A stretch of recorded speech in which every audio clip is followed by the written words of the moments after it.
ఇంకా నది దగ్గరికి అయితే చేరుకున్నాం అన్నమాట. ఇంకా దిగిన తర్వాత మళ్ళీ నడవాలి, స్టెప్స్ కూడా దిగాలండి. మనకి అక్కడే అన్ని పూజా సామాగ్రి అన్నీ అమ్ముతారు. మనం ఇంటి దగ్గర నుంచి ఏం తీసుకెళ్లాల్సిన అవసరం లేదు. మొత్తం టోటల్ అన్నీ దొరుకుతాయి. టిఫిన్ కూడా దొరుకుతాయండి అక్కడే. మీకు అవన్నీ చూపిస్తూ ఉంటాను చూడండి. పాప అయితే వెళ్తుంది, బాబు అయితే కొంచెం స్లోగా నడుస్తాడు కనుక మా వారు తీసుకొస్తున్నారు. ఇంకా అన్నిటికంటే మెయిన్ ఏంటంటే కోయదొరలు అంటారు కదండి, వాళ్ళైతే చాలామంది ఉన్నారండి. ఇంకా టెంపుల్ దగ్గర నుంచి స్టార్ట్ చేస్తే ఇక్కడ నది వరకు కూడా చూశాను. ఒక 20-30 మెంబర్స్ చూసుంటాం. సోది చెప్తాం అంటారు కదండి వాళ్ళు.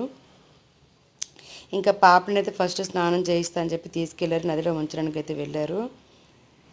ఈ ఎండలో కూర్చున్నాను కదా, అక్కడ నాకు కనిపిస్తుందో లేదో తెలియదు. ఏదో వీడియో తీయాలని చెప్పి తీసాను తప్పించి ఇప్పుడు చూస్తే కనిపిస్తుంది, పర్వాలేదు. తర్వాత బాబు అయితే వెళ్ళాడు. అక్కడ 4-5 స్టెప్స్ అయితే దిగాం కానండి, చాలా జారుగా ఉంది, నాచు ఎక్కువ ఉంది అక్కడ.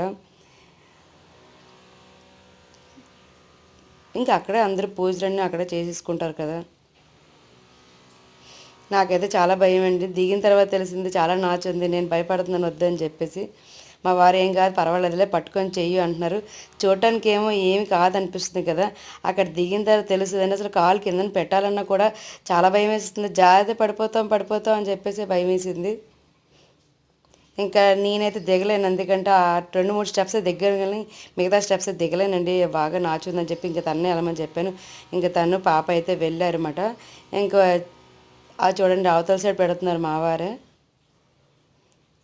అక్కడ ఉన్న వాళ్ళందరూ ఏంటంటే మనకి ఏదైనా నది వాటర్ కావాలన్నా తీసుకొని వస్తారు.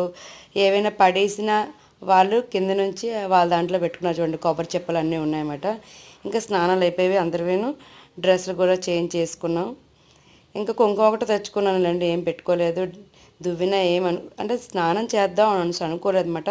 చూసి వచ్చేద్దాం అనుకున్నాం, కానీ ఎందుకు మంచిదని డ్రెస్సులు కూడా పట్టుకున్నాం అన్నమాట.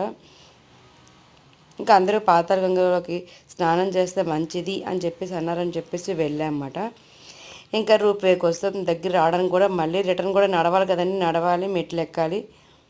ఏదో ఇక్కడ నుంచి ఇది ఎక్కామనిసనే కాదు, దాని తర్వాత నడాల్సింది కూడా చాలా ఉందండి. పెద్దవాళ్ళు అయితే ఎక్కువ మనం నడవలేరు నాకు తెలిసి. చిన్నపిల్లలు కూడా నడలేరండి, మధ్యలో ఏజ్ ఉన్నారు మాత్రమే నడవగలగరు. ఇంకా వచ్చేసింది మాది కూడా. ఇంకా మా వారు ఆయన ఫొటోస్ వాళ్ళు తీసుకుంటున్నారు, నా వీడియో నేను తీసుకుంటున్నానండి. ఇంకా సీనరీ చాలా బాగుంది, చూస్తూ ఉండండి.